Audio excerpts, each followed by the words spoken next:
গাজর খায়। দেখি একটু দেখি দেখি দেখি দেখি কুচকুচ করে খাও তাম্মু। গাজর আর আমার এই ময়নাটা কি খায়? কমলা।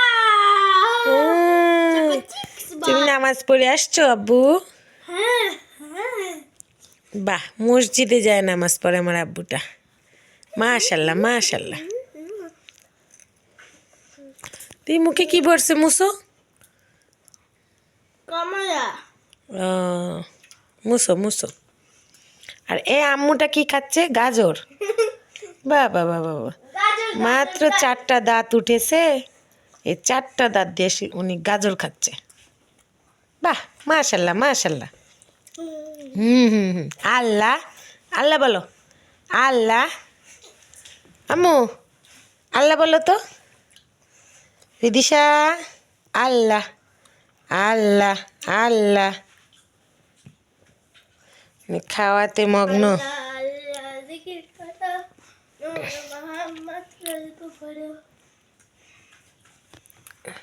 আম্মা মাম্মা মাম্মা মাম্মা, ধরো না ধরো না, আমি আমি নিছি তো, তোমার দেখাচ্ছি। এই যে আমার রিদিশা বুড়ি গাজর খায়, কুচকুচ কুচকুচ করে গাজর খায়। মা, না না না না, ধরা যাবে না, ধরা যাবে না, ছোঁয়া যাবে না, খালি কুচকুচ করে খেতে হবে, গাজর কুচকুচ করে খেতে হবে। এই রে, কমলা নিবেন? কমলা, কমলা নেওয়ার জন্য এরকম করতেছেন?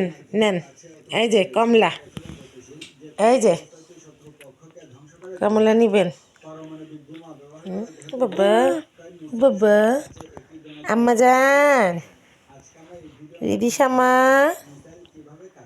আম্মু। মিসাইল মূলত দুই প্রকার, ব্যালিস্টিক মিসাইল এবং ক্রুজ মিসাইল। উভয়টির মধ্যে সবচেয়ে বড় পার্থক্য হলো ব্যালিস্টিক মিসাইল লঞ্চ করার পর তাকে আর নিয়ন্ত্রণ করা যায় না, যাকে আনগাইডেড মিসাইল কি দেখে আমার ছেলে? ধ্বংস করার জন্য ব্যবহার করা হয়, যেমন শত্রুপক্ষের ঘাঁটি, বিল্ডিং সহ বিভিন্ন স্থাপনা। অপরদিকে ক্রুজ মিসাইলগুলো তুমি এটাই খাও। নিয়ন্ত্রণ করা যায়, যাকে গাইডেড মিসাইলও বলা হয়। ক্রুজ মিসাইল শত্রুপক্ষকে লক করে এর পিছনে ধাওয়া করতে সক্ষম। তাই সাধারণত এই ভিডিওর মাধ্যমে ক্রুজ মিসাইল কিভাবে কাজ করে তা নিয়ে বিস্তারিত আলোচনা করব। প্রথমে এর গঠন প্রকৃতি নিয়ে আলোচনা করা যাক। মিসাইলের ভেতরের সকল কম্পোনেন্ট একটি শক্তিশালী স্টিলের কেস দ্বারা আবৃত থাকে। এর সামনের অংশ খুবই সুচালুভাবে তৈরি করা হয়, যেন বায়ুর বাধার কারণে গতি কমে না যায়। সুচালু হওয়ার কারণে অতি সহজেই বায়ুর বাধা অতিক্রম করতে সক্ষম হয়। এর ফলে অল্প পরিমাণ শক্তি ব্যয় করে প্রচণ্ড গতিতে ভ্রমণ করতে পারে। এগুলো হলো ইলেকট্রনিক পাখা। এই পাখাগুলোর অবস্থান পরিবর্তন করার মাধ্যমে মিসাইল ডানে বামে উপরে নিচে যেতে পারে। এই পাখাগুলো ব্যবহার করা হয় মিসাইল যেন আরো অধিক স্থিতিশীল অবস্থায় থাকতে পারে।